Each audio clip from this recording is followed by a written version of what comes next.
दशमः कः इति प्रश्ने त्वमेवेति निराकृते गण इत्वा स्वेन सह स्वदशमं स्मरेत् दशमोऽस्मीति वाक्योत्था शब्द देवा परोक्षभिः इति तत्र युक्ति अपेक्षया शब्द एवानुभवस्य सन्निकृष्यते यथा दशसु वृत्तेषु किंचित कार्यमुद्दिश्य ग्रामांतरंगतेषु तत्रत्यः कश्चनैका व्यतिरिक्तान्नवगणयित्वा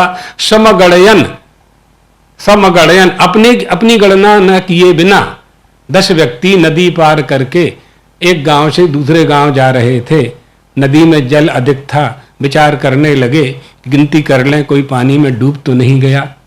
तो गिनती करने लगे, एक व्यक्ति बीच में खड़ा हो गया और सबने गोल बना लिया, 1 2 3 4 5 6 7 8 9। ओहो, दशमः नास्ति दशमः नद्यां ममार, 10वां नदी में मर गया। इति सोचन प्ररोदति, ऐसा सोच करके सिर पकड़ करके रोने लगे। महात्मा जी निकले, क्या हुआ भैया, क्यों रो रहे हो? कि महाराज 10 आए थे, 9 बचे। अच्छा, 10 में से कोई एक व्यक्ति कम हो गया तो केनापि ज्ञातम स्यात्, पता तो होगा ना कौन डूबा नदी में। बहुत बड़ी संख्या तो नहीं है 10, मालूम होगा कि कौन डूब गया है, किस नाम वाला डूबा, देवदत्त डूबा कि यज्ञदत्त डूबा, कहिए तो नहीं मालूम। तो महात्मा जी ने आंख से गिन लिया, बिना उंगली के आंख से गिन लिया, ये तो 10 ही हैं। ये गिनती करने वाला स्वयं अगणयन, अपनी गिनती नहीं करता। महात्मा जी ने कहा 10वां अस्ति, ऐसा कहते ही असत्ता पादक आवरण नष्ट हो गया। 10वां अस्ति। तो उन्होंने 10 ने कहा न भाति, दिखाई नहीं पड़ता। तो उन्होंने कहा कि मैं गिनती करता हूं।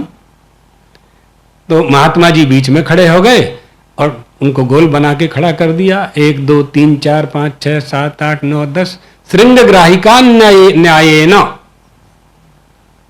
एक एक की उंगली से एक एक को स्पर्श करते हुए उन्होंने कहा दशमस्तमसी, जो गिनती कर रहा था उससे कहा 10वां तुम ही हो।